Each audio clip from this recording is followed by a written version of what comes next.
दोस्तों नमस्कार।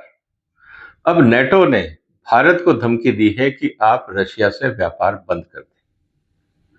हकीकत यह है कि आज यूरोपियन देश भारत से ज्यादा व्यापार कर रहे हैं रशिया के साथ। यूरोप और अमेरिका का यह कहना है कि जब भारत रशिया के साथ व्यापार करता है और जो पैसा रशिया को मिलता है, उस पैसे से यूक्रेन युद्ध गंभीर होता जा रहा है और अगर यूक्रेन युद्ध को रोकना है, तो भारत को रशिया से व्यापार करने से रोकना होगा। बड़ी इलॉजिकल, अनजस्टिफाइड सी आर्ग्यूमेंट लगती है, लेकिन सवाल इस बात का है कि अगर मान लीजिए रशिया से ट्रेड करने से यूक्रेन का युद्ध समाप्त नहीं होता, तो यूरोप और अमेरिका रशिया के साथ क्यों व्यापार कर रहे हैं? वो अपना व्यापार क्यों नहीं रोक देते? सवाल ये है। इसी की चर्चा आज हम करेंगे दोस्तों। डेटा मैं आपके लिए लेके आया हूं कि कितना व्यापार किस क्षेत्र में यूरोप करता है रशिया के साथ, और भारत को नसीहत दी जाती है कि आप व्यापार बंद कर दें। यह बड़ी अजीब सी स्थिति है आज की दुनिया में कि जो चाहे वो दादागिरी करे। कोई कानून नहीं, कोई लॉजिक नहीं, कोई जस्टिफिकेशन नहीं, क्योंकि वो अपने आप को ताकतवर समझते हैं तो चाहेंगे कि पूरी दुनिया उनके हिसाब से चले। शायद वो बदलती हुई दुनिया के बारे में कम जानते हैं, इसीलिए इस तरह की बातें कर रहे हैं।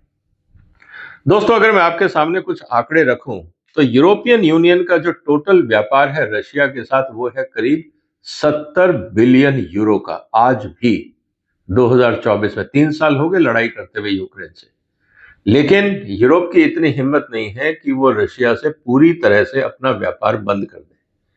अगर उन्होंने पूरी तरह से रशिया से अपना व्यापार बंद कर दिया, तो यूरोप बर्बाद हो जाएगा, क्योंकि वहां पे एनर्जी के दाम, फ्यूल के दाम इतने ज्यादा हो जाएंगे कि इकोनॉमीज का भट्टा बैठ जाएगा। वहां के किसान जो उत्पाद करते हैं, जो रशिया एक्सपोर्ट करते हैं, उनकी हालत खराब हो जाएगी। जो वहां पे बाकी उद्योग हैं, उनकी हालत खराब हो जाएगी। कुल मिला के स्थिति यह है कि उनको रशिया के साथ व्यापार करना मजबूरी है, लेकिन भारत को धमकाकर अपनी दादागिरी दिखाना, यह भी एक राजनीति है। इस समय भारत का जो व्यापार है, अगर हम देखें रशिया के साथ, तो वो मेनली है पेट्रोलियम को लेकर, क्योंकि पूरी दुनिया में जितने भी ऑयल प्रोड्यूसिंग देश हैं, चाहे ईरान है, वेनेजुएला है, रशिया है, उन पे तो आपने लगा दिया प्रतिबंध। अब ट्रंप साहब चाहते हैं कि पूरी दुनिया पेट्रोलियम प्रोडक्ट अमेरिका से खरीदे, और जब वो अमेरिका से खरीदेंगे तो वो मन मर्जी के अपने दाम लगाकर दुनिया से जितना चाहेंगे उतना पैसा ऐंठ सकते हैं।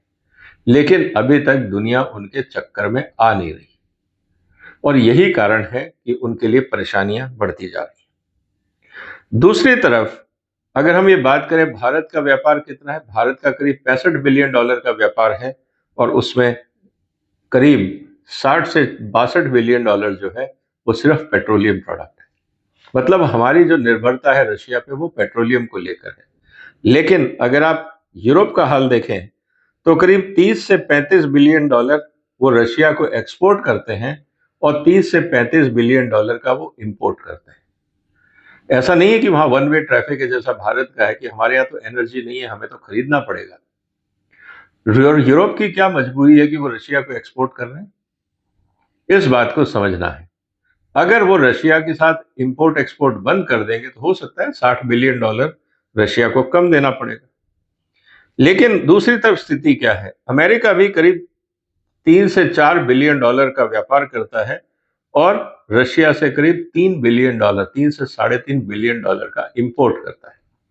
अब इंपोर्ट में वो क्या करता है? जैसे चाइना से उन्होंने रेयर अर्थ को लेकर इशू बना, बहुत सारे रेयर अर्थ मटेरियल वो रशिया से भी खरीदते हैं, यूरेनियम भी खरीदते हैं। आज अगर वो रशिया से इंपोर्ट बंद कर देंगे, तो जो उनको क्रिटिकल मटेरियल है अपनी स्ट्रेटेजिक इंडस्ट्रीज के लिए, क्रिटिकल इंडस्ट्री के लिए, उनको वो रॉ मटेरियल मिलना बंद हो जाएगा। क्योंकि दुनिया में शायद रशिया ही एकमात्र ऐसा देश है जहां पे जितने भी तरह के मिनरल्स हैं वो सब पाए जाते हैं, क्योंकि इतना बड़ा क्षेत्रफल है और टेक्नोलॉजी एडवांसमेंट है। इस कारण से रशिया हर तरह से टेक्निकली अमेरिका और यूरोप से बहुत मामलों में सुपीरियर है। और रॉ मटेरियल की जहां तक बात है, सबसे बड़ा खजाना दुनिया का हर मामले में रशिया के पास है।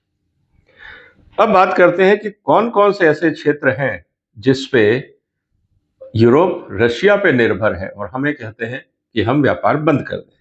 सबसे पहली बात तो है एनर्जी को लेकर।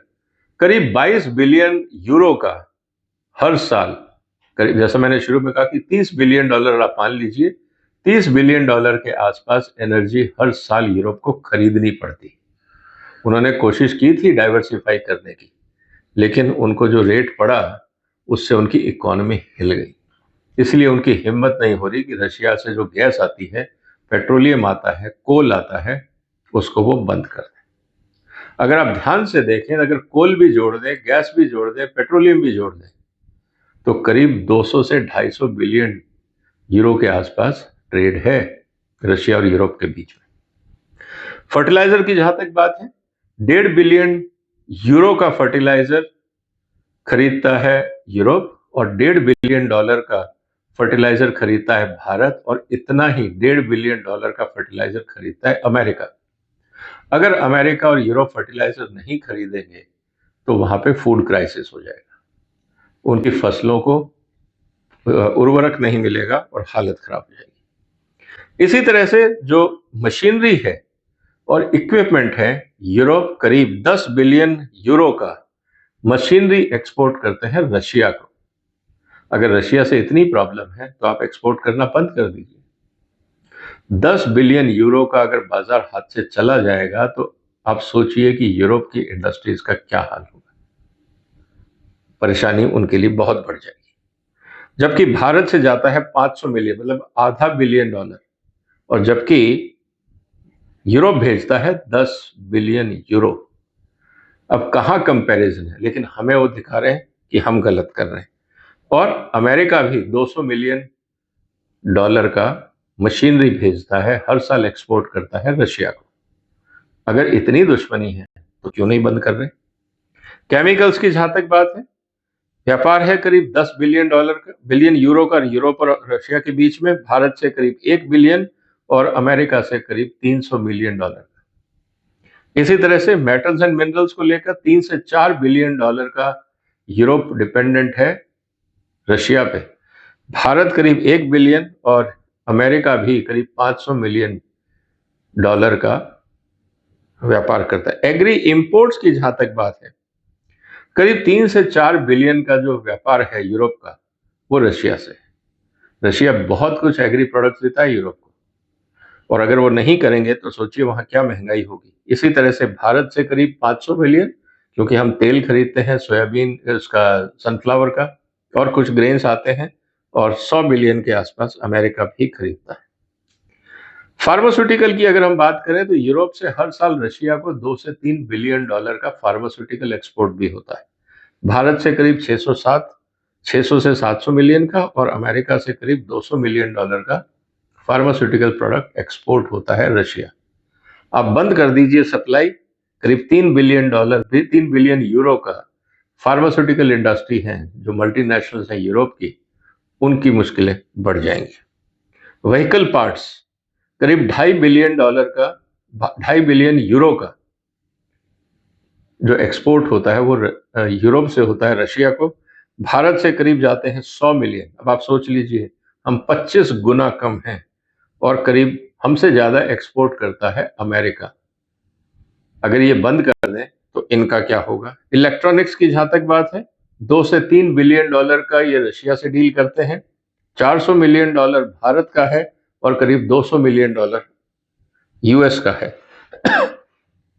जो नॉन गुड्स एक्टिविटीज है, जिनको हम सर्विसेज बोलते हैं, जो यूरोप है, वो करीब 17 बिलियन यूरो का व्यापार करता है रशिया के साथ। भारत से करीब 1.5 से 2 बिलियन, यहाँ पे भी हम ऑलमोस्ट 1/6 या 1/8 हैं, और यूरोप, यूएस भी जो है करीब 1 से 1.5 बिलियन डॉलर का व्यापार करता है रशिया के साथ। अब कहने का मतलब यह है दोस्तों कि बड़ा आसान है ये कहना कि भारत क्योंकि रशिया से डील करता है, पेट्रोल लेता है, इसीलिए यूक्रेन लड़ाई रुक नहीं रही है।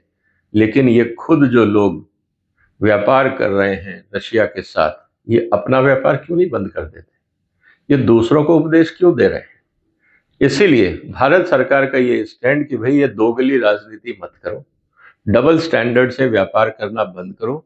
अंतर्राष्ट्रीय जो कानून है उसकी मान्यता अगर आपके लिए नहीं है तो बाकी देशों से कैसे उम्मीद करते हैं। मुझे लगता है आने वाले दिनों में यूरोप और भारत के बीच में तनातनी और बढ़ेगी और भारत को चाहिए कि हम आत्मनिर्भरता की तरफ और तेजी से बढ़ें, क्योंकि आने वाले दिनों में भारत को तंग करना यूरोप और अमेरिका की मजबूरी हो जाएगी। चीन इनके काबू में आ नहीं रहा, रशिया इनके काबू में आ नहीं रहा, ईरान को ये कंट्रोल कर नहीं पाए। लैटिन अमेरिका, ब्राजील जैसे देशों ने भी बोल दिया कि हमें भाई साहब आपके यहाँ से कोई सम्राट नहीं चाहिए, we don't need any emperor. Latin America में अमेरिका की मुश्किलें हैं, एशिया में मुश्किलें हैं, यूरोप में डिवाइड हो रहा है कि यूक्रेन का लड़ाई आगे बढ़ाना है या रोकना है।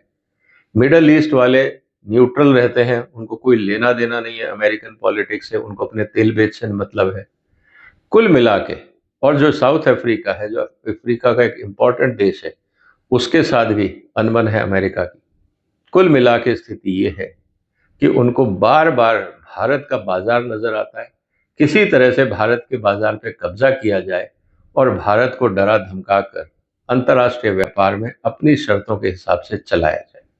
क्योंकि जब तक भारत का व्यापार रशिया के साथ है, चाइना के साथ है, और आपस में रशिया, चाइना, इंडिया अगर ट्रेड करते हैं और साथ में मिडल ईस्ट और आसियान कंट्रीज आ जाते हैं, तो हम यूरोप और अमेरिका को आसानी से इग्नोर भी कर सकते हैं। यही कारण है कि ब्रिक्स को लेकर बड़ी परेशानी है ट्रंप साहब को। अब देखते हैं आने वाले दिनों में जिस तरह से वो भारत को धमका रहे हैं, क्या वास्तव में उनमें इतनी हिम्मत है कि सैंक्शंस लगा पाए भारत में? क्या ऐसा हो पाएगा? आपको क्या लगता है दोस्तों? क्या अमेरिका और यूरोप भारत पे सैंक्शंस लगा पाएंगे? अगर ऐसा हुआ तो भारत की अर्थव्यवस्था पे क्या असर होगा और भारत को क्या करना चाहिए? जो भी आपके विचार हों कमेंट बॉक्स में लिखिए। इस वीडियो को शेयर करिए, इस चैनल को सपोर्ट करिए, सब्सक्राइब करिए। फिर मुलाकात होगी एक और महत्वपूर्ण मुद्दे के साथ। तब तक अपना ध्यान रखिएगा। फिलहाल वंदे मातरम।